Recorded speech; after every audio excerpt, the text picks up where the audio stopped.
प्यारे हाजरीन, যে আয়াতে কারিমা তেলাওয়াত করলাম সূরা আর রহমানের 26 নম্বর আয়াত।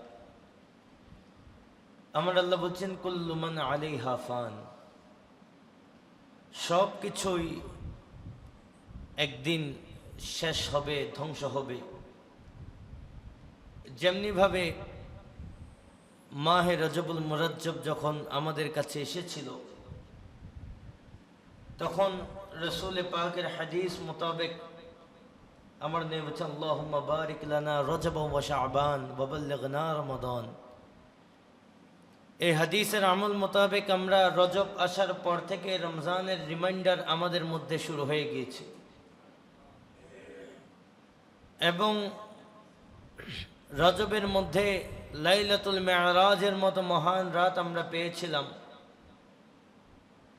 এরপর শাবান আসলো, আমরা আরেকবার স্মরণ করলাম রমজান আমাদের খুব কাছে। সেই শাবানের মধ্যে আরেকটা কিয়ামুল লাইল করার জন্য আল্লাহ রাত দিয়েছেন, যে রাতের নাম ছিল লাইলাতুল বারাত।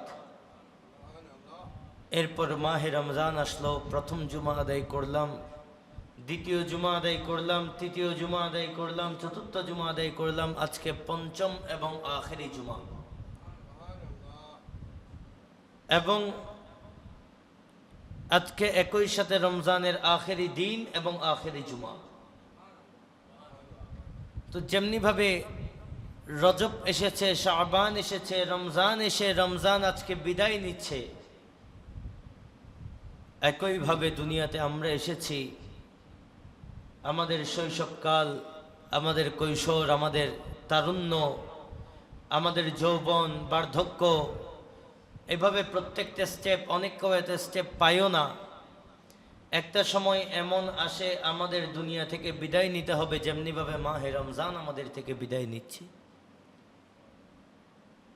এই দুনিয়া থেকে না যাওয়ার কোনো রাস্তা নাই, যেতে হবে, এটাই নির্ধারিত। আমার আল্লাহ সূরা মুলকের মধ্যে বলছেন আল্লাযী খালাকাল মাউত ওয়াল হায়াত, আমার রব তো তিনি যিনি মৌত এবং হায়াতকে সৃষ্টি করেছেন। আওয়াজ দিয়ে বলেন না সুবহানাল্লাহ। আল্লাযী খালাকাল মাউত, আমার আল্লাহ বলছেন আমি আগে মৃত্যুকে সৃষ্টি করেছি, দেন ওয়াল হায়াত, তারপর আমি জীবনকে সৃষ্টি করেছি। আগে মৃত্যু, তারপর জীবন। আমরা যখন মায়ের গর্ভের মধ্যে ছিলাম, প্রথম 120 দিন তো আমরা মৃত অবস্থাতেই ছিলাম, কোনো হায়াত সেকেন্ডের মধ্যে ছিল না। আল্লাহ বলছেন আমি চাইলে তুখরিজুল হাইয়া মিনাল মাইয়িত ওয়া তুখরিজুল মাইয়িতা মিনাল হাই, আমি চাইলে মরাকে জিন্দা করতে পারি। মায়ের গর্ভে আমরা ছিলাম মৃত, 120 দিন যাবার পরে আধুনিক বিজ্ঞান মোতাবেক ডাক্তারি চিকিৎসা এখন অনেক উন্নত হয়েছে। আল্ট্রাসোনোগ্রাফি করার পরে দেখা যাচ্ছে ওখানের মধ্যে বাচ্চার প্রাণের সঞ্চার হয়েছে। আবার এই প্রাণের সঞ্চার হওয়ার পরে কতদিন বাঁচবে এটার কোনো নিশ্চয়তা নাই, কিন্তু আবার যে মারা যাবে এটার নিশ্চয়তা আছে। সেখানে আমার আল্লাহ বলছেন আল্লাযী খালাকাল মাউত ওয়াল হায়াত, আমি সেই রব যিনি আগে মৌতকে সৃষ্টি করেছি, ওয়াল হায়াত এবং জিন্দেগিকে সৃষ্টি করেছি। কেন? লিয়াবলুয়াকুম আইয়ুকুম আহসানু আমালা, যেন আমি আল্লাহ পরীক্ষা নিতে পারি তোমাদের মধ্যে কে বেশি ভালো আমল করেছো। এই মৃত্যু এবং জীবন আল্লাহ সৃষ্টি করেছেন একটাই কারণ, যেন আমাদেরকে একটু পরীক্ষা করা যায় যে আমাদের মধ্যে কে বেশি নেক আমল করবে, ভালো আমল করবে, কে আল্লাহকে বেশি রাজি করতে চাইবে। আর এই আমল করতে করতে করতে করতে বান্দা যখন আল্লাহকে রাজি করবে, তখন বান্দার দুনিয়াও কামিয়াব, বান্দার আখিরাতও কামিয়াব। এই নেক আমল করা এটা একটা অভ্যাসের বিষয়। আমরা বলি মানুষ হলো অভ্যাসের দাস। কিসের দাস? অভ্যাসের দাস। আপনি ভালো কাজ একদিন করেন, 2 দিন করেন, 3 দিন করেন, দেখবেন আপনার করতে ইচ্ছা করবে। আবার মন্দ কাজ একদিন করেন, 2 দিন করেন, 3 দিন করেন, দেখবেন আপনার ওইটার প্রতি একটা নেশা হয়ে যাবে। টিভি কিছুক্ষণ দেখার পর বন্ধ করতে ইচ্ছা করে না, মন চাই চ্যানেল আরেকটা পাল্টাই হইলো, আরেকটাতে কিছু পাই কিনা একটু দেখি। একটা চ্যানেল এতক্ষণ দেখলাম, ওইটার প্রোগ্রাম শেষ, টিভি কিন্তু আমরা বন্ধ করি না, আমরা চ্যানেল আরেকটা পাল্টাই। ওইটার প্রোগ্রাম শেষ, চ্যানেল আরেকটা পাল্টাই। রিমোট যতক্ষণ হাতে আছে, যতক্ষণ সুযোগ আছে, চ্যানেল পাল্টাইতে থাকি। কেন বলে না, আরেকটু হৃদয় এখনো শান্ত হয় নাই, খাহেসাত এখনো পূর্ণ হয় নাই, আরো একটু দেখতে ইচ্ছা করছে, এমন হয় কিনা? তো এটা হচ্ছে দুনিয়াতে আপনি যেই কাজ করবেন ওই কাজ আরো বেশি করতে ইচ্ছা করে। সেই কারণে আল্লাহ বছরে একবার মাহে রমজান দিলেন। বান্দা 11 মাস না করলেও এই মাহে রমজান আসলে তাহাজ্জুদের ওয়াক্তে একটু জাগতে হবে, খাবার জন্য হলেও। একদিন জাগবো, 2 দিন, 3 দিন, 4 দিন, 5 দিন, 10 দিন, 20 দিন, 30 দিন। বান্দা যখন জাগতে শুরু করবে, এই তাহাজ্জুদের ওয়াক্তে জাগার জন্য বান্দার দিলের মধ্যে মহাব্বত সৃষ্টি হবে। এমনিতে রোজা রাখতে ইচ্ছা করে না, সারা দিন কাজ করব, উপাস থাকব। কিন্তু মাহে রমজান যখন আসে, কাজেও ছুটি নাই, রোজাতেও ছুটি নাই। 1 দিন, 2 দিন, 3 দিন, এভাবে করে 30 দিনের রোজার প্র্যাকটিস হয়ে গেল। মাহে রমজান যাবার পরে শাবান আসে, বান্দা তারপরও 6 রোজা পূর্ণ করে। আর ওই আমার অফিস আছে এই বাহানা বান্দা দেয় না। কেন? কারণ তার আগে বান্দাকে 30 দিন ট্রেনিং দেওয়া হয়েছে।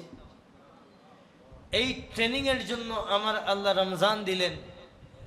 এই ট্রেনিংকে রমজান যাবার পরেও যারা কাজে লাগাইতে পারবে, কুল্লু মান আলাইহা ফান, তাদের মৃত্যু, তাদের ধ্বংস, তাদের কবর, তাদের আখিরাত আমার আল্লাহ নেকিতে নেকিতে ভরপুর করে দেবেন। হযরতে আজরাইল আলাইহিস সালাম আমাদের কাছে আসবেন, এখানে কোনো সন্দেহ নেই। সন্দেহ তো দূরের কথা, 1 মিনিট 1 সেকেন্ড দেরি করার কোনো সুযোগ নাই। যেই জায়গায় মৃত্যু লিখিত আছে ওই জায়গা থেকেও নড়ার কোনো সুযোগ নেই। আমরা সাম্প্রতিক সময়েও দেখেছি, লঞ্চের মধ্যে মুহূর্তের মধ্যে একটা তরুণ বয়সে, এখনো অনেক ইয়াং, শরীর 2 টুকরা খণ্ড বিখণ্ড হয়ে গিয়েছে। মৃত্যু যেখানে লেখা আছে, যেভাবে লেখা আছে, দুনিয়ার কেউ ওইটাকে পাল্টানোর কোনো সুযোগ নাই। হযরত সুলাইমান আলাইহিস সালাম, ওনার দরবারের মধ্যে যখন মিটিং হতো, ওই মিটিং এর মধ্যে হযরত আজরাইল আলাইহিস সালাম মালাকুল মউত উপস্থিত থাকতেন। তো ওনার দরবারের একজন মন্ত্রী একদিন দেখতে পাচ্ছেন যে ওনার দিকে কেউ একজন অনেক বড় বড় চোখে তাকিয়ে আছে, ভয়ানক চেহারা। একটু ভয় পেয়ে গেলেন। ভয় পেয়ে হযরতে সুলাইমান আলাইহিস সালামকে জিজ্ঞেস করলেন, বলে, ওগো আল্লাহর নবী, আমি দেখতে পাচ্ছি আমার দিকে কেউ একজন খুব ভয়ানক দৃষ্টিতে তাকিয়ে আছে, এটা কে? তিনি জবাব দিচ্ছেন, উনি হলো মালাকুল মউত। মালাকুল মউত। তো ওই ওজির মন্ত্রী খুব ভয় পেয়ে গেল, বলে, আল্লাহ, আমার তো এখন সময় শেষ, তো বাঁচতে হবে তো। হযরত সুলাইমান আলাইহিস সালামকে অনুরোধ করলেন যে আপনার অর্ডার তো বাতাসেও মানে, আপনার অর্ডার মেঘমালা মানে, জিন্নাতে মানে, আপনি যা চান মুহূর্তের মধ্যে করতে পারেন। আমাকে একটু হিন্দুস্তানের জমিনে পাঠিয়ে দেন, যেন এই লোকের চোখ থেকে আমি একটু বাঁচতে পারি। তিনি বাতাসকে অর্ডার দিলেন, যাও আমার ওজিরকে হিন্দুস্তানে পাঠিয়ে দাও। এদিকে মালাকুল মউত গায়েব, ওয়াজিরও গায়েব। কিছুক্ষণ পর দেখে মালাকুল মউত আবার মিটিংয়ের মধ্যে এসে জয়েন দিচ্ছে। জিজ্ঞেস করলো যে কোথায় গেছো? মালাকুল মউত জবাব দিচ্ছে, বলে আমার কাছে একটা লিস্ট ছিল, যে লিস্টের মধ্যে এই বান্দার আপনার ওয়াজিরের নাম ছিল, এবং তার রূহ কবজ করার জায়গা হিসেবে হিন্দুস্তান লেখা ছিল। আমি টেনশনের মধ্যে ছিলাম যে এই বান্দা আপনার মিটিংয়ে বসে আছে, আর আমার লিস্টের মধ্যে লেখা আছে তাকে হিন্দুস্তানের জমিনে তার রূহ কবজ করতে হবে। টেনশন করতে করতে আমার মাথায় চিন্তা আসলো যে আল্লাহ যেহেতু বলেছে নিশ্চয় হিন্দুস্তানের জমিনে গেল আমি তাকে পাবো, আমি হিন্দুস্তানের দিকে রওনা দিলাম। যাওয়ার পর দেখি কেমনে কেমনে আপনার ওয়াজিরও ওখানে গিয়ে বসে আছে আমার জন্য। আমি যার অপেক্ষা ছিলাম সে তো আপনার মিটিংয়ে ছিল, তো কেমনে কেমনে দেখি সে ওখানে গিয়ে আমার আগে সে এসে কেন উপস্থিত। বলে আমি দেরি করি না, তার রূহ কবজ করলাম, কবজ করে আবার আপনার মিটিংয়ের মধ্যে চলে আসলাম। তো মৃত্যু এমন একটা জিনিস, আল্লাহ বলছেন বুরুজিম মুশাইয়াদা, লোহার পিঞ্জরের মধ্যেও যদি আপনি থাকেন, এখান থেকে আপনাকে বাঁচানোর ক্ষমতা কারো কাছে নাই। এখন ওই যে আরব দেশের মধ্যে ইরান, আমেরিকা, ইসরায়েল, আরব রাষ্ট্রগুলা চারদিকে একে অপরকে মিসাইল মারছে, ভয়ে বাংকারের মধ্যে আশ্রয় নিচ্ছে। বলেন তো আজরাইল আলাইহিস সালাম কি বাংকারে ঢুকতে পারবে না? বাংকার কি আজরাইল আলাইহিস সালামকে আটকাইতে পারবে? বাংকার তো দূরের কথা, এর থেকে ভয়ানক শক্তিশালী কোনো জায়গাও যদি এই দুনিয়ার মানুষ তৈরি করে, ওখানের মধ্যেও মালাকুল মউত পৌঁছে যাবে। এই মালাকুল মউত এই উম্মতের কাছে কখন আসবে? আমার নবী হাদিসে পাকের মধ্যে বলছেন, তিরমিজি শরীফ 2331 নম্বর হাদিস, ইবনে মাজার মধ্যেও হাদিস নোট হচ্ছে। আমার নবী বলছেন, قال رسول الله صلى الله عليه وسلم أعمار أمتي ما بين 60 إلى 70। আমার নবী বলছেন আমার উম্মতের গড় বয়স হলো 60 থেকে 70। 60 থেকে, এটা আওয়াজ দেন না, 60 থেকে 70, এটা উম্মতের বয়স। এখন গড় বয়স, পুরো পৃথিবীর গড় বয়সগুলো হিসাব করেন, দেখবেন এরকমই। এবং আমাদের যারা আসলাফ ছিলেন, সালফে সালেহীন, আমি এর আগে এক আলোচনায় বলেছি 63 পার হলে ওনারা নিজের হায়াত বলতেন না।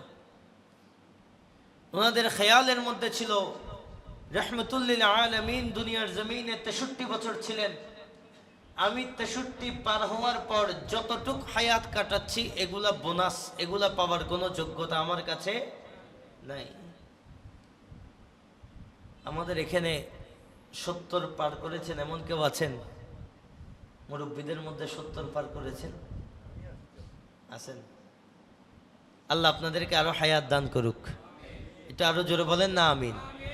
আমরা 70-এর উপরে যাদেরকে পেয়েছি ওনারাও ভাগ্যবান, আমরাও ভাগ্যবান। কিন্তু আমার নবী হাদিসে পাকের মধ্যে বলছেন উম্মতের বয়স হলো 60 থেকে 70। এরপর আমার নবী বলছেন ওয়া আকাল্লুহুম মান ইয়াজুজু যালিক, বলে এই যে 60 থেকে 70 বললাম, খুব অল্প লোক আছে যারা এটা অতিক্রম করতে পারে। খুব, আমাদের মধ্যে অল্প না বেশি? অল্প না, হাতে গোনা কয়েকজন পাচ্ছি আমরা। কিন্তু যদি বেশি হতো তাহলে এই সামনে 4-5 কাতার তো 60-70 বছর বয়সী মুরব্বীদেরকে আমরা পেতাম। কিন্তু না, 60 থেকে 70-এর আগে অধিকাংশ মুরব্বী দুনিয়া থেকে বিদায় নেই। তো আমার নবী তো দায়েরা টেনে দিলেন, বলে না 60 থেকে 70 পার করে, তবে সংখ্যাটা অনেক কম। আল্লাহ আমাদেরকে ঈমানের সাথে, সুস্থতার সাথে দুনিয়া থেকে যাওয়ার তৌফিক দান করুক, সবাই বলে আমিন। প্রিয় হাজরিন, এই মৃত্যু এক একজনের জন্য এক এক রকম। মুসনাদে আহমদের মধ্যে হাদিস আসছে, আবু দাউদ শরীফের মধ্যে হাদিস নোট হচ্ছে, ইমাম হাকিম উনার কিতাবের মধ্যেও নোট করছেন, এবং লক্ষ লক্ষ হাদিসের উপর যার জুলুমের ছুরি চলেছে সে আলবানিও তার কিতাবের মধ্যে নোট করেছে। সুতরাং এই হাদিস নিয়ে সন্দেহ করার কোনো সুযোগ নাই। যারা হাদিস ম্যাক্সিমাম মানে না তাদের ইমামও নোট করেছেন হাদিস। হযরতে বারা ইবনে আজিব রাদিয়াল্লাহু তাআলা আনহু হাদিস বর্ণনা করছেন। তিনি বলেন, খারাজনা মাআন নবী, সবাই বলি সাল্লাল্লাহু আলাইহি ওয়াসাল্লাম। বলে একদিন আমরা নবীর সাথে বের হলাম। ফি জানাজাতি রাজুলিন মিনাল আনসার, বলে একজন বান্দার জানাজা দাফন কাফন দেখার জন্য আমরা নবীজির সাথে বের হলাম। ফান্তাহাইনা ইলাল কবর, এক পর্যায়ে নবী আমাদেরকে নিয়ে তার কবরের পাড়ের মধ্যে আসলেন। ওয়ালাম্মা ইউলহাদ, বলে এখনো কবর খোঁড়া শেষ হয় নাই, কবর খোঁড়ার কাজ চলতেছে। নবী আমাদেরকে নিয়ে তার কবরের পাশে আসলেন।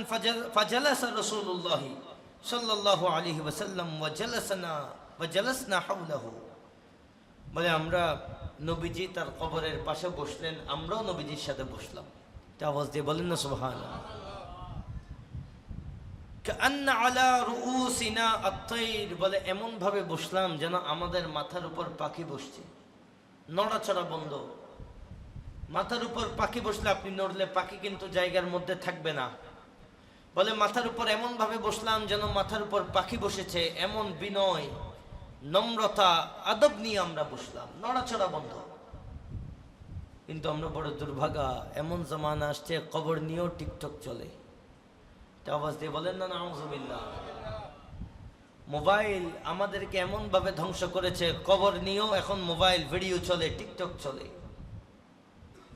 কবর খোঁড়ার সময় লাশ পাওয়া যাচ্ছে, ওই লাশকে এমন ভাবে টানা হেঁচড়া করতেছে ভিডিও করার জন্য। আওয়াজ দিয়ে বলেন না নাউজুবিল্লাহ। সেই কারণে সমাজের মধ্যে যারা কবর খনন করেন, নামাজি কালামি কবর খনন করে, এখনো ওইরকম সমাজের যেখানে আছে ওই সমাজবাদারা ভাগ্যবান, ওই সমাজবাদারা ভাগ্যবান। পরবর্তী প্রজন্মকে সেভাবে যদি আমরা গড়তে না পারি, ওই দেখবেন মোবাইল নিয়ে আপনার কবর খোঁড়ার সময় টিকটক চলবে। সে কারণে ছেলেকে পাঠাবেন, যাও একটু কবর করতেছে, যাও মুরব্বীদের থেকে শিখো কেমনে করে। কবর খোঁড়ার সময় পাঠাবেন আদবগুলো একটু শেখার জন্য, আর নয়তো হঠাৎ করে গেলে সে যাবে ঠিক কবর খোঁড়ার জন্য, মোবাইল সহ নিয়ে যাবে। আল্লাহ আমাদেরকে আখিরি জামানার এই ফিতনা থেকে হেফাজত করুক, সবাই বলে আমিন। সাহাবায়ে কেরাম কবরের পাশে গেলে এমন ভাবে থাকতেন, বলে মনে হয় আমাদের মাথার উপর পাখি বসে আছে। ওয়াফি ইয়াদিহি উদুন ইয়ানকুতু ফিল আরদি ফারাফা রাসাহু, বলে আমার নবীর হাতে একটা চন্দন কাঠ ছিল। আমার নবী চন্দন কাঠ দিয়ে মাটির মধ্যে আঘাত করছেন। আঘাত করতে করতে মাথা তুললেন, এরপর আমাদেরকে বললেন, আস্তাঈযু বিল্লাহি মিন আযাবিল কবরি, বলে ওগো আমার সাহাবারা, এই কবরের আযাব থেকে বেশি বেশি আল্লাহর কাছে আশ্রয় প্রার্থনা করবা। আল্লাহ আমাদেরকে কবরের আযাব থেকে হেফাজত করুক, সবাই বলে আমিন। মাররাতাইন আও সালাসান, বলে আমার নবী এই কথা 2 বার অথবা 3 বার বলেছেন, গুরুত্ব দেওয়ার জন্য বারবার বলেছেন নবী। আমার সাহাবারা কবরের আযাব থেকে আল্লাহর কাছে পানাহ চাইবা, আমার সাহাবারা কবরের আযাব থেকে আল্লাহর কাছে পানাহ চাইবা, আমার সাহাবারা কবরের আযাব থেকে আল্লাহর কাছে পানাহ চাইবা। এইভাবে করে আমার নবী 2 বার অথবা 3 বার রিপিট করলেন। এরপর আমার নবী বর্ণনা করছেন, ইন্নাল আবদাল মুমিনা ইযা কানা ফি ইনকিতাইম মিনাদ দুনিয়া ওয়া ইকবালিম মিনাল আখিরা। আমার নবী বলছেন, যখন কোনো মুমিন বান্দা দুনিয়া থেকে যাওয়ার সময় হয়, কবরে যাওয়ার, কবর তাকে ওয়েলকাম করে। এমন সময় যখন তার কাছে আসে, নাযালা ইলাইহি মালাইকাতুম মিনাস সামা, বলে আমার আল্লাহ তখন আসমান থেকে তার কাছে ফেরেশতা পাঠিয়ে দেন। এই ফেরেশতার নাম কি জানেন না আপনারা? বলেন না। আজরাইল। কি নাম? আরো জোরে বলেন, কি নাম? আজরাইল। তিনি একা না, ওনার একটা বিশাল সৈন্যবাহিনী আছে। কি আছে? সৈন্যবাহিনী। দেখবেন বড় বড় বাবুর্চি আজকে দুপুরবেলা 10টা বিয়ের কন্ট্যাক্ট নেই। কয় বিয়ে? সবগুলা কোন বেলা? দুপুর বেলা। তো বাবুর্চি গিয়ে কি করে? শুধুমাত্র মশলা ছিটাই দিয়ে চলে আসে, বাকি রান্না হেল্পাররা করে। একইভাবে পুরো পৃথিবীতে একই সময় একই সেকেন্ডে 1000 মানুষ মারা যাইতে পারে। তারপরে বাংলাদেশে একজন মারা গেল, আমেরিকা একজন মারা গেল, সৌদিতে একজন মারা গেল, ইয়েমেন একজন মারা গেল, একই সময়। আজরাইল কোন জায়গায়? প্রশ্ন আছে না নেই? বলে আজরাইল সব জায়গায়, কারণ আজরাইলের আলাইহিস সালাম উনার সৈন্যবাহিনী পৃথিবীর সব জায়গার মধ্যে আছে। যারা যখন মারা যাবে তাদের কাছে আজরাইল আলাইহিস সালামের সৈন্যবাহিনী পৌঁছে যায়। আমাদের কাছেও আসবে, কথা বলেন ঠিক কিনা? নাকি টাকা পয়সা দিয়ে কোনোভাবে ম্যানেজ করা যাবে? আপনার ঘরে পুলিশ আসবে, আসার আগে কল আসে, তো টাকা পয়সা দিতে পারলে পুলিশ আসার আগে খবর আসে, সোর পালায় পিছন দিয়ে। আজরাইল আসার আগে খবর আসার কোনো সুযোগ নাই। 1000 কোটি টাকা থাকলেও এটাকে ম্যানেজ করার কোনো সুযোগ নেই। আমার নেই বলছেন আসমান থেকে ফেরেশতা আসবে।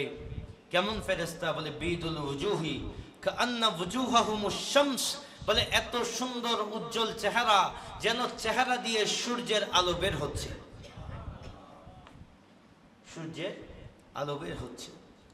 মাআহুম কাফানুম মিন আকফানিল জান্নাহ, ওই ফেরেশতাদের হাতের মধ্যে জান্নাতের কাফন থাকবে। আওয়াজ দিয়ে বলেন না সুবহানাল্লাহ। জান্নাতের কাফন থাকবে। ওয়া হানুতুম মিন হানুতিল জান্নাহ, ওই ফেরেশতাদের হাতের মধ্যে জান্নাতের সুগন্ধি থাকবে।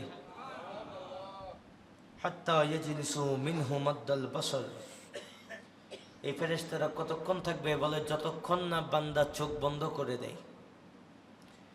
বান্দা শেষবারের মতো চোখ যতক্ষণ বন্ধ করবে না, ওই ফেরেশতার দল কাফনের কাপড় এবং সুগন্ধ নিয়ে বান্দার মাথার পাশে ততক্ষণ বসে থাকবে। সুম্মা ইয়াজিউ মালাকুল মউত, এই ফেরেশতাদের পরে মালাকুল মউতও আসবে। হাত্তা ইয়াজলিসা ইনদা রাসিহি, মালাকুল মউত এসে মাথার পাশেই বসবে। কোথায় বসবে? মাথার পাশে। ফায়াকুলু আইয়াতুহান নাফসুত তাইয়্যিবা, মুমিন বান্দার কাছে মালাকুল মউত এসে ডাক দিবে, ওগো পবিত্র আত্মা। আওয়াজ দিয়ে বলেন না সুবহানাল্লাহ। আর কোরআনে আসছে ইয়া আইয়াতুহান নাফসুল মুতমাইন্নাহ, হাদিস পাকের মধ্যে আসছে ইয়া আইয়াতুহান নাফসুত তাইয়্যিবা, ওগো পবিত্র আত্মা, উখরিজি ইলা মাগফিরাতিম মিনাল্লাহি ওয়া রিদওয়ান, তোমাকে আল্লাহর ক্ষমা এবং আল্লাহর সন্তুষ্টির দিকে নিয়ে যাওয়ার জন্য এসেছি। আল্লাহর ক্ষমা এবং আল্লাহর সন্তুষ্টি। কল, আমার নবী বলছেন ফাতাখরুজু তাসিলু কামা তাসিলুল কাতরাতু মিন ফিস সাকা, এমন ভাবে নেককার বান্দার রূহকে তার দেহ থেকে বের করা হবে, যেমনি ভাবে প্লেটের থেকে পানি ফেলা হলে শেষ দুইটা একটা ফোঁটা আস্তে আস্তে পড়ে, আমার নবী বলছেন সেভাবে আস্তে আস্তে ইমানদার বান্দার দেহ থেকে তার রূহকে মালাকুল মউত বের করে আল্লাহর কাছে নিয়ে যাবে। এরপরে হাদিসে পাকের মধ্যে আসছে ফাইদা আখাযাহা লাম ইয়াদউহা ফি ইয়াদিহি তারফাহা আইনিন হাত্তা ইয়াখুযুহা, এমন একটা অবস্থা হবে মালাকুল মউত ওই রূহকে নিজের হাতের মধ্যে রাখতে চাইবে। অন্য ফেরেশতারা আসবে, এ বলবে আত্মাটা আমাকে দাও। আরেক দল ফেরেশতা আসবে, রূহটা আমাকে দাও। আরেক দল ফেরেশতা আসবে, রূহটা আমাকে দাও। ফায়াজআলুহা ফি যালিকাল কাফন, এরপরে আমার আল্লাহর পক্ষ থেকে যে জান্নাতি কাফন পাঠানো হয়েছে, ওই কাফনের মধ্যে ওই রূহকে ফেরেশতারা মুড়িয়ে নেবে। জোরে বলুন সুবহানাল্লাহ। ফেরেশতারা কাফনের মধ্যে মুড়িয়ে নেবে। ওয়া ফি যালিকাল হানুত, কাফনের মধ্যে মুড়িয়ে নেওয়ার পর দুনিয়ার জমিনে আপনারা 20 টাকা, 10 টাকা, 50 টাকা, 80 টাকার আতর মেখেছেন কাফনের মধ্যে। এদিকে ফেরেশতারা ওই রূহকে কাফনের মধ্যে মুড়িয়ে নামার পরে ফেরেশতারা জান্নাত থেকে আনা ওই আতরের শিশি থেকে তার কাফনের মধ্যে আতর ঢেলে দেবে। একটু জোরে বলেন না, কি ঢেলে দেবে? আতর। ওয়াখরুজু মিনহা কাআতিয়াবি নাফহাতি মিসকিন বুজিদাত আলা ওয়াজহিল আরদে। আমার নবী বলছেন ওই আতরের ঘ্রাণ কেমন? বলে দুনিয়ার জমিনে যত মিশক আম্বর আছে ওই ইমানদার বান্দার কাফন থেকে তার থেকে বেশি সুগন্ধ বের হতে শুরু করবে। এরপরে ক্বালা ফায়াসআদুনা বিহা ফালা ইয়ামুরুনা ইয়ানি বিহা আলাল মালা'i মিনাল মালাইকা ইল্লা ক্বালু মা হাযার রূহুত তাইয়্যিব। ফেরেশতাদের যত দল ওই রূহের পাশ দিয়ে যাবে, প্রত্যেকটা দল জিজ্ঞেস করবে এই পবিত্র রূহটা কার? এত সুগন্ধ বের হচ্ছে, এই রূহটা কার? তখন যে ফেরেশতারা বহন করছে তারা জবাব দেবে কল ফুলান ইবনে ফুলান, অমুকের ছেলে অমুক, অমুকের ছেলে অমুক, অমুকের ছেলে অমুক। তো আওলাদ যদি বানাইতে পারেন, আপনার ছেলের রূহ নিয়ে যাওয়ার সময় ফেরেশতারা আপনার জিকিরও করবে। আর আওলাদ যদি বেশ কম হয় তখনও স্মরণ হবে আপনার। আওলাদ নেক হলে আপনার স্মরণ নেকভাবে হবে, আওলাদ বদ হলে আপনার স্মরণ বদভাবে হবে। সে কারণে সিদ্ধান্ত নিতে হবে আওলাদ কেমন বানাবো। আল্লাহ আমাদেরকে নেক আওলাদ বানানোর তৌফিক দান করুক, সবাই বলে আমিন। এরপরে হাদিসে পাকের মধ্যে আসছে হাত্তা ইয়ানতাহু বিহা ইলা সামাঈদ দুনিয়া ফায়াস্তাফতিহুনা লাহু ফায়ুফতাহু লাহুম ফায়ুশাইয়ুহু মিন কুল্লি সামাঈন মুকাররাবুহা ইলা সামাঈ আল্লাতী তালিহা। এভাবে আসমানের দরওয়াজায় ওই রূহকে নিয়ে যাওয়া হবে। ফেরেশতারা অনুমতি চাইবেন যে আসমানের দরওয়াজা এই রূহের জন্য খুলে দেওয়া হোক। আসমানের ফেরেশতারা দরওয়াজা খুলে দিবেন।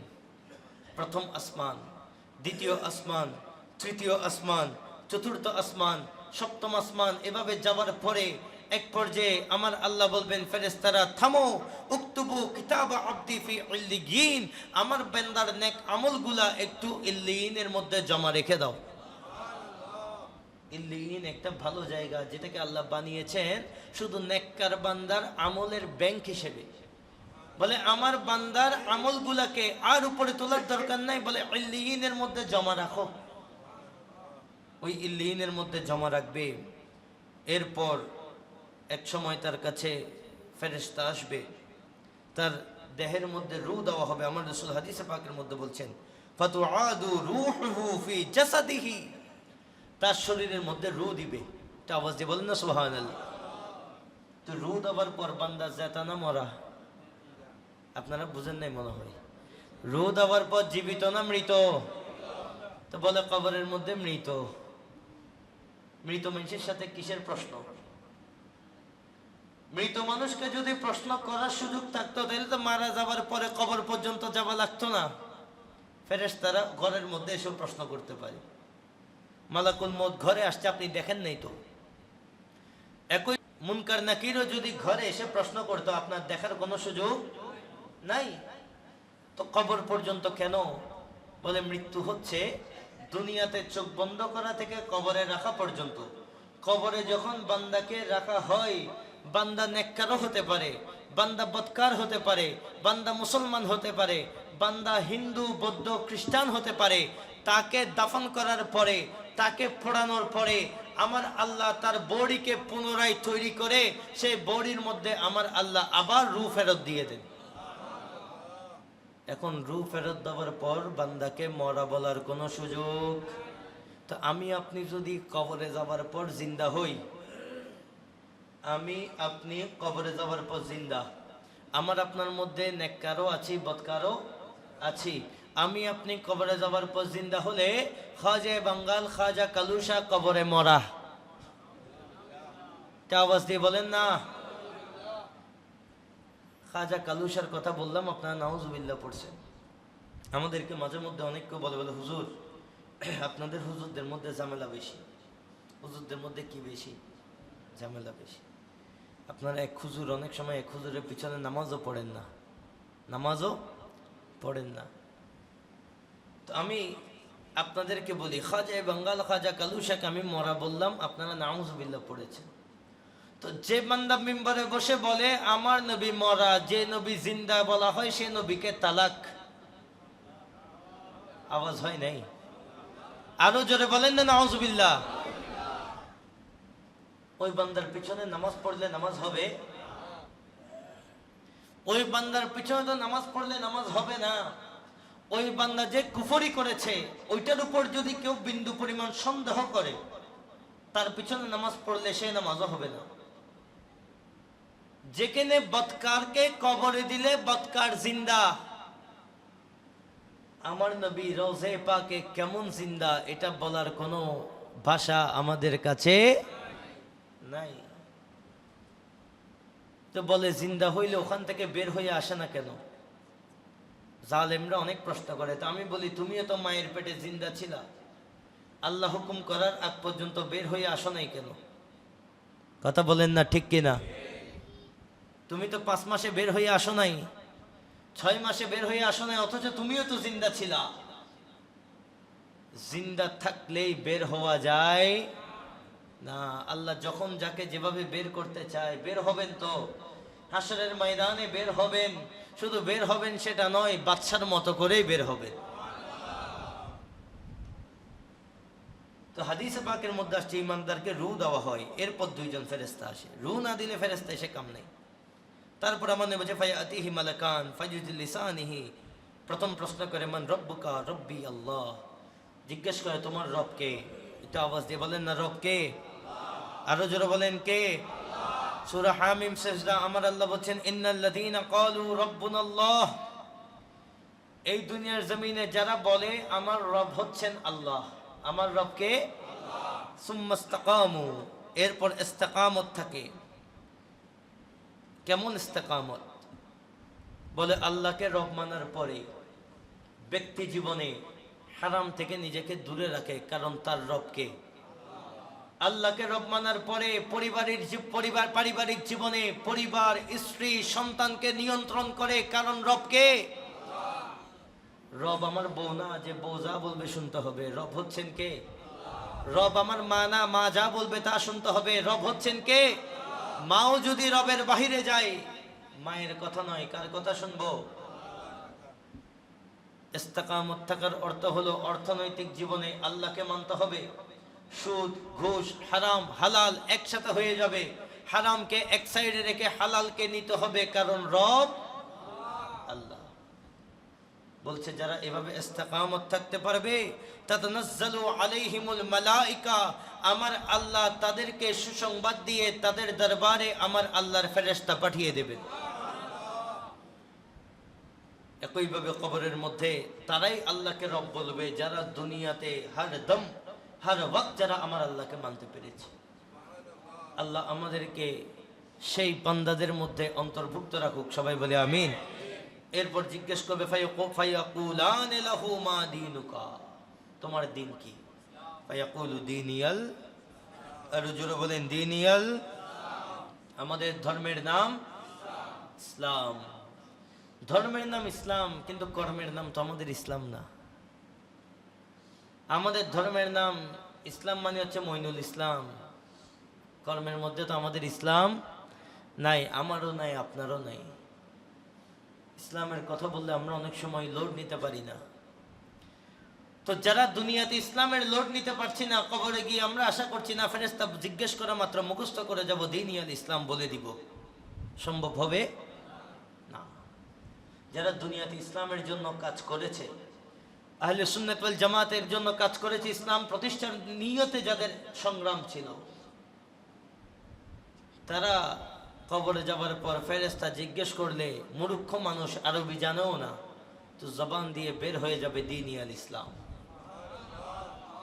আর দুনিয়ার মধ্যে দীনিয়াল ইসলাম, দীনিয়াল ইসলাম, দীনিয়াল ইসলাম মুখস্থ করেছে, কর্মের মধ্যে কোনো সম্পৃক্ততা ছিল না। কর্ম যা করেছে সব ইসলামের বিরোধী। সে কবরে গিয়ে হাজার আরবি জানলেও বলবে লা আদিরি, প্রশ্ন আমার কমন আসে নাই। আল্লাহ আমাদেরকে যথাযথভাবে উত্তর দেওয়ার তৌফিক দান করুক, সবাই বলে আমিন। এরপর জিজ্ঞেস করা হবে ফায়াকুলান লাহু মা হাদার রাজুলু আল্লাযী বুইসা ফীকুম, তোমার কবরের মধ্যে এই মানুষটাকে আনলাম, এই মানুষটাকে চিনো তুমি? তখন নেককার বান্দা জবাব দেবে ফায়াকুলু হুয়া রাসূলুল্লাহি, সবাই বলি সাল্লাল্লাহু আলাইহি ওয়াসাল্লাম। নেককার বান্দা জবাব দেবে ওগো ফেরেশতা, দুনিয়ার জমিনে যে নবীর জন্য দাঁড়িয়ে মুস্তাফা জানে রহমত পড়তাম, দুনিয়ার জমিনে যে নবীর জন্য দাঁড়িয়ে ইয়া নবী সালাম আলাইকা পড়তাম, এই কবরের মধ্যে তো আসছি ওই নবীকে দেখার জন্য। আমার কবরের মধ্যে যাকে এনেছো তিনি তো আমার নবী। আর দুনিয়ার জমিনে যারা ফতোয়াবাজি করেছে, বলে না নবী তো মূর্খ, যারা ফতোয়াবাজি করেছে নবী সাংবাদিক, যারা ফতোয়াবাজি করেছে নবী রাখাল, এই রকম জালেমরা ওখানে গিয়ে নবীকে সামনে পেলেও চিনতে পারবে না। আমাকে অনেক আগে একদিন এক ভাই প্রশ্ন করছে, বলে আচ্ছা কবরের মধ্যে যদি নবী আসে তাহলে ওই কবর আবার জাহান্নাম হবে কেমনে? প্রশ্ন সুন্দর। আমি ওনাকে একটা জবাব দিয়েছিলাম, যদিও এই জবাব আমি আজ পর্যন্ত কোনো কিতাবে আমি পাই নাই, মেনশন আমি কোনো কিতাবকেও করছি না। আমি বলি হাদিসে পাকের মধ্যে কবরের 3টা প্রশ্ন আসছে। কয়টা প্রশ্ন? 1 নম্বর প্রশ্ন মান রব্বুকা, সব হাদিসে আছে মান রব্বুকা, তোমার রব কে। 2 নম্বর প্রশ্ন ওয়ামা দীনুকা, সব হাদিসে আছে ওয়ামা দীনুকা। 3 নম্বর প্রশ্নের মধ্যে ভিন্নতা আছে। 3 নম্বর প্রশ্নের মধ্যে ভিন্নতা আছে। কিছু হাদিসে আছে ওয়ামা নবিয়ুকা, তোমার নবী কে। কিছু প্রশ্নের আমরা যে হাদিস পড়ছি এখানের মধ্যে আছে মা হাদার রাজুলু আল্লাযী বুইসা ফীকুম, তোমার সামনে যে লোকটাকে দেখতে পাচ্ছ এই জাত কে। প্রশ্ন কয় রকম? 2টার প্রশ্নের মৌলিক কথা কিন্তু এক। একটা প্রশ্ন হলো এই লোকটাকে, উনি নবী। আরেকটা হলো ওয়ামা নবিয়ুকা, তোমার নবী কে। তো আমি ওনাকে জবাব দিলাম, আমি বললাম 1 নম্বর হাদিস ওয়ামা নবিয়ুকা, এটা কাফেরের জন্য বা দুনিয়ার জমিনে যারা জালেম নবীকে মানে নেয় তাদের জন্য। তাদের কবরে নবী আসবে না, ফেরেশতা এমনি জিজ্ঞেস করবে দেখি নবীর নাম বল। তাদের কবরে নবী, তারা এমন কেউ না তার কবরে নবী আসতে হবে। আর যারা ইমানদার, ইমানদার তো কবরে গেলে আমরা ওই দিনকে উরুস বলি। কি বলি? উরুস বলে। কেন বলে? নয়া দুলহাকে উরুস বলা হয়। নয়া দুলহার যেই গুরুত্বপূর্ণ সময় এটাকে উরুস বলা হয়। বলে ওই যে ইমানদার সে কবরে যায় নয়া দুলহার মতো। কার মতো? দুলহার মতো। ইমানদারের জন্য কবর আনন্দের জায়গা। বলে কেন? বলে দুনিয়াতে দাঁড়িয়ে ইয়া নবী সালাম আলাইকা পড়েছি আর কবরে এসে ওই নবীকে দেখার সুযোগ পেয়েছি। তো ইমানদারের কবরের মধ্যে নবী তাশরীফ আনবেন, ফেরেশতার প্রশ্নের ডিজাইন পাল্টে যাবে। ফেরেশতা জিজ্ঞেস করবে ওগো ইমানদার, সামনে যাকে দেখতে পাচ্ছ তিনি কে? ইমানদার একসাথে পুরস্কারও পাবে, জবাবও দিবে। এটা মূলত পরীক্ষা না, এটা পুরস্কার। এটা কি নবী সামনে আসলে কি এটার পরীক্ষা থাকে না? আর যারা দুনিয়ার জমিনে নবীকে নিয়ে নবীর তাজিমের মধ্যে শিরকের ফতোয়া লাগিয়েছে তাদেরকে প্রশ্ন করবো মামা নবিয়ুকা, তোমার নবীকে। এসে বলবে লা আদরি, তার কবরের মধ্যে নবী আসার প্রয়োজনও নাই, তার কবরকে এত মুনাফার করারও কোনো সুযোগ নাই। আল্লাহ হযরত বড় সুন্দর বলছেন, শিরক ঠেহরে जिसने ताज़ीम हबीब उस बुरे मजहब पे लानत कीजिए, उस बुरे मजहब पे लानत कीजिए। আলা হযরত বলছেন, বলে যে মাযহাবে আমার নবীর তাজিমকে শিরিক বলে, যে আকীদায় আমার নবীর তাজিম শিরিক বলে, ওই আকীদা অনুসরণ তো দূরের কথা, ওই আকীদার উপর লানত। ওই আকীদার উপর কি? লানত। আল্লাহ আমাদেরকে ওই মালউন, ওই ওয়ালাদ-দাল্লিনদের আকীদা থেকে আল্লাহ আমাদেরকে হেফাজত করুক। প্যারা হাজিরিন, এভাবে করে ওই বান্দা যখন জবাব দেবে, হাদিসে পাকের মধ্যে আমার রাসূল ইরশাদ করছেন ফেরেশতারা তাকে জিজ্ঞেস করবে ফায়াকুলান লাহু ওয়া মা ইলমুকা, বলে আচ্ছা তুমি তো তিনটা আনসারই ঠিকভাবে দিয়ে ফেললা, আচ্ছা বলো তো এগুলো কোথা থেকে শিখছো, এই আনসারগুলো কোন জায়গায় পেয়েছো? তখন সে জবাব দিবে ক্বরাতু কিতাবাল্লাহ ফাআমানতু বিহি ওয়া সাদ্দাকতু, বলে আমি আমার আল্লাহর কিতাব তথা কোরআনুল কারীমের মধ্যে এগুলা পড়েছি, এগুলার উপর ঈমান এনেছি এবং এগুলাকে সত্য বলে অন্তরে ধারণও করেছি। এরপরে ফেরেশতারা আরেকটু প্রশ্ন করতে চাইবে, কিন্তু আমার আল্লাহ ডাক দিবে ফেরেশতারা চুপ কর, আর কোনো প্রশ্ন নয়। আমার আল্লাহ জবাব দেবে ফাআফরিশুহু মিনাল জান্নাহ, আমার বান্দাকে আর কোনো প্রশ্ন করার দরকার নাই, আমার বান্দার গায়ের মধ্যে জান্নাতের চাদর জড়িয়ে দাও। এরপর আমার আল্লাহ পরের ঘোষণা দিবে ফাআফরিশুহু মিনাল জান্নাহ, তার জন্য জান্নাতের ফেরাশ দাও, জান্নাতের বিছানা দাও। ওয়া আলবিসুহু মিনাল জান্নাহ, তার গায়ের মধ্যে জান্নাতের পোশাক দাও। ওয়া আফতাহু লাহু বাবান ইলাল জান্নাহ, আমার বান্দার জন্য জান্নাতের দরওয়াজা খুলে দাও। মাহে রমজানের 30 রোজা যারা আমরা রেখেছি, তাহাজ্জুদের সময় যারা ইবাদত করেছি, ইফতার সাহারিকে যারা মুনাজাতের মাধ্যমে দোয়ার মাধ্যমে কাটিয়েছি, তারাবির মধ্যে যারা শরীক হয়েছি, যাকাত যারা আদায় করেছি, সাদকাতুল ফিতর এবং ঈদের নামাজ যারা আদায় করব, আমার আল্লাহ যাদের গুনাহকে মাফ করে দেবেন, ওই সৌভাগ্যবানরা যখন কবরে যাবে আমার আল্লাহ বলবে ফেরেশতা দেরি করার দরকার নাই, আস-সাওমু লি ওয়া আনা আজজি বিহি, রোজা আমার জন্য, আমি নিজে পুরস্কার দেব।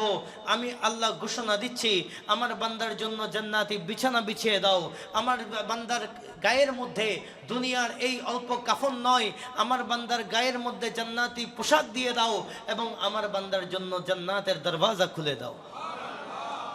আল্লাহ আমাদের মা বাবা যারা কবরে আছেন, আল্লাহ এই জান্নাতি পোশাক, এই জান্নাতি বিছানা, এই জান্নাতি দরওয়াজা আল্লাহ তাদের জন্য উন্মুক্ত করে দিক। সবাই বলি আমিন।